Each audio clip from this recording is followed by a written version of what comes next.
નમસ્કાર દર્શક મિત્રો, ગુજરાત દર્શન ન્યૂઝમાં આપનું સ્વાગત છે। મોહરમના પવિત્ર મહિનાને એટલે કે ઇસ્લામ ધર્મમાં મોહરમનો પ્રથમ ચાંદ દેખાતો હોય ત્યારે નવા વર્ષની શરૂઆત થતી હોય છે। ત્યારે મોહરમ મહિના નિમિત્તે ઇમામ હુસૈન જ્યારે શહીદ થયા હતા ત્યારે તેઓની યાદમાં મુસ્લિમ સમાજના જે લોકો છે તેઓ દ્વારા તાજિયાની સ્થાપના કરવામાં આવે છે। ત્યારે આજે વડોદરા શહેરના સિટી વિસ્તારમાં યાકુતપુરા મુસ્લિમ પંચનો જે તાજિયો છે તે તાજિયાની આગમન યાત્રા નીકળી છે, જેમાં મોટી સંખ્યામાં મુસ્લિમ સમાજના જે લોકોએ જોડાયા છે। આપણે દ્રશ્યો છે વડોદરા શહેરના યાકુતપુરા વિસ્તારમાં જે ફતેપુરા 4 રસ્તા છે તે ફતેપુરા 4 રસ્તાથી આજે યાકુતપુરા જે છે તે યાકુતપુરા વચ્ચેના દ્રશ્યો છે કે જ્યાં વડોદરા શહેર યાકુતપુરા તો ખરો પરંતુ સમગ્ર વડોદરા શહેરમાંથી જે લોકો છે તે લોકો આ આગમન યાત્રા છે તેમાં જોડાતા હોય છે। આ જે તાજિયો છે તે યાકુતપુરા મુસ્લિમ પંચનો છે। વર્ષોની પરંપરા મુજબ દર વર્ષે જેમ આ વર્ષે પણ આગમન યાત્રા જે છે તે નીકળી છે યાકુતપુરા વિસ્તારમાં। એટલે આપ જોઈ શકો છો કે શાંતિપૂર્ણ માહોલની વચ્ચે આજે યાકુતપુરા મુસ્લિમ પંચનો જે તાજિયો છે તે કાઢવામાં આવ્યો છે।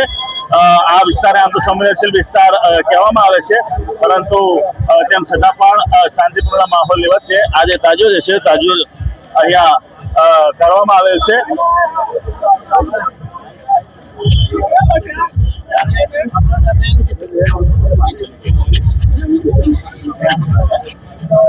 આપણી સાથે આબિદ બાપુ જે છે નિસાર બાપુ પૂર્વ ડેપ્યુટી મેયર હતા, તેઓના દીકરાએ શું કહ્યું? પરંપરાગત રીતે તાજિયાની સ્થાપના કરવામાં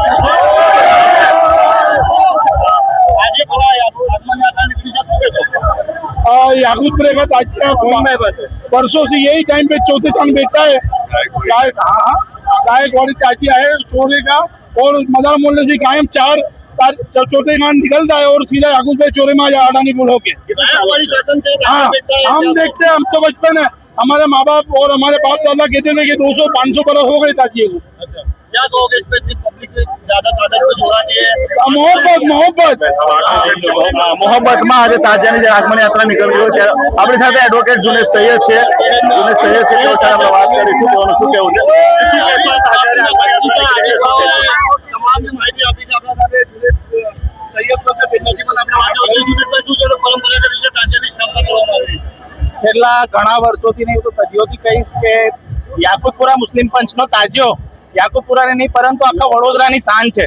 અને આ તાજિયામાં તમે જોઈ શકો છો કે કોઈને નિમંત્રણ આપવામાં આવતું નથી, પરંતુ આખા બરોડાની પબ્લિક ખૂબ જ ઉત્સાહથી આ તાજિયામાં આવે છે। અને આ તાજિયો ગાયકવાડી સમયનો છે, જે અમારા આબિદ બાવા જાહિદ બાપુની આગેવાનીમાં તાજિયા કમિટીના આ તાજિયો કાઢવામાં આવે છે। અને આ તાજિયામાં આજ દિન સુધી એવું કોઈ અણબનાવ પણ થયેલું નથી। અને આ વિસ્તારમાં એક કોમ્યુનલ એક ઇમેજ અને કોમી એકતાની એક મિસાલ આ તાજિયો છે, અને આવનારા વર્ષો સુધી આ તાજિયો નીકળતો રહેશે। આવનારા વર્ષો સુધી આ તાજિયો નીકળતો રહેશે તેવું જે એડવોકેટ જુનેદ સૈયદ, એ જો કોંગ્રેસના નેતા પણ છે, યુવા નેતા પણ છે વિસ્તારના, અને વર્ષોની ગાયકવાડી શાસનથી આ તાજિયો જે છે બેસાડવામાં આવે છે। અને યાવસેનના જે નારા છે તે નારાની સાથે આ તાજિયાની આગમન યાત્રા વડોદરા શહેરના યાકુતપુરા વિસ્તારમાં જે છે તે નીકળી છે। આ મોટી સંખ્યામાં મુસ્લિમ સમાજના જે લોકો છે સિટી વિસ્તારના તો ખરા, પરંતુ સમગ્ર વડોદરા શહેરમાંથી પણ લોકો આ તાજિયાની આગમન યાત્રામાં જોડાતા હોય છે। શાંતિપૂર્ણ માહોલ વચ્ચે આ તાજિયાની આગમન યાત્રા વડોદરા શહેરના યાકુતપુરા વિસ્તારમાંથી નીકળી છે। યાકુતપુરા મુસ્લિમ પંચનો આ તાજિયો છે। કેમેરામેન અસલામ શેખજીવાલા સાથે હું આદિલ પટેલ, ગુજરાત દર્શન, વડોદરા।